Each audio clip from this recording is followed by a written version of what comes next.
ಮೀಸಲಾತಿ ಬಗ್ಗೆ ಏನವರ ಡಿಮಾಂಡ್ ಇದೆ ಸಮಾಜದ್ದು ಅಥವಾ ಜಯಮೃತ್ಯುಂಜಯ ಸ್ವಾಮೀಜಿ ಇದ್ರ ಬಗ್ಗೆ ಚರ್ಚೆ ಮಾಡೋಣ ಸಮಗ್ರವಾಗಿ ಅಂತೇಳಿ ಮುಖ್ಯಮಂತ್ರಿಗಳು ಕೂಡ ಸದನದಲ್ಲಿ ಹೇಳಿದ್ದಾರೆ. ಅದು ಒಂದು ಭಾಗ. ಆದರೆ ಮತ್ತೊಂದು ಕಡೆ ರಾಜ್ಯದ ಮೂಲೆ ಮೂಲೆಗಳಿಂದ ಸಾವಿರಾರು ಸಂಖ್ಯೆಯಲ್ಲಿ ಆ ಸಮಾಜದ ಮುಖಂಡರು ಕಾರ್ಯಕರ್ತರು ಬಂದು ಹೋರಾಟವನ್ನು ಮಾಡಬೇಕಾದ್ರೆ ಒಂದು ಆಡಳಿತ ಪಕ್ಷದ ನಡವಳಿಕೆ ಹೇಗಿರಬೇಕು, ಸರ್ಕಾರದ ಮುಖ್ಯಮಂತ್ರಿಗಳ ನಡವಳಿಕೆ ಹೇಗಿರಬೇಕು, ಹೋರಾಟವನ್ನು ಹತ್ತಿರ್ತಕ್ಕಂಥ ಕೆಲಸ ಇವತ್ತು ಮುಖ್ಯಮಂತ್ರಿಗಳ ಕುಮ್ಮಕ್ಕಿನಿಂದ ಮನ್ಯದೇನೇನಾಗಿದೆ.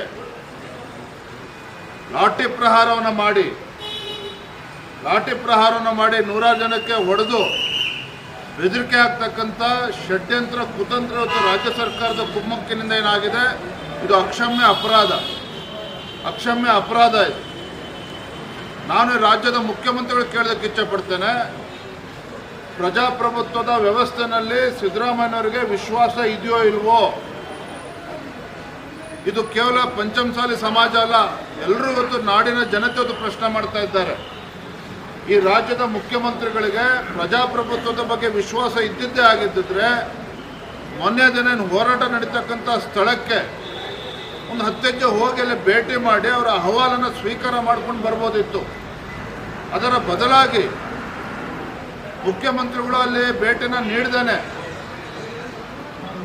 ಪೊಲೀಸರನ್ನ ದುರುಪಯೋಗ ಪಡಿಸ್ಕೊಂಡು ಲಾಠಿ ಪ್ರಹಾರ ಮಾಡಿರ್ತಕ್ಕಂಥದ್ದು ಅಕ್ಷಮ್ಯ ಅಪರಾಧ.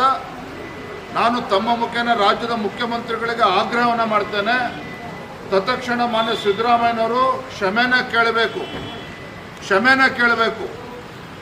ಯಾವ ಅಧಿಕಾರಿಗಳು ಇವತ್ತು ದರ್ಪದಿಂದ ಮೆರೆದಿದ್ದಾರೆ, ಲಾಠಿ ಪ್ರಹಾರವನ್ನು ಮಾಡಿದ್ದಾರೆ, ಅವ್ರನ್ನ ಸಸ್ಪೆಂಡ್ ಮಾಡಬೇಕು, ಅವ್ರ ಮೇಲೆ ಕ್ರಮ ಜರುಗಿಸಬೇಕು. ಈ ಆಗ್ರಹವನ್ನು ಭಾರತೀಯ ಜನತಾ ಪಾರ್ಟಿ ಮಾಡ್ತಾ ಇದೆ. ಇವತ್ತು ಭಾರತೀಯ ಜನತಾ ಪಾರ್ಟಿ ಎಲ್ಲ ನಮ್ಮ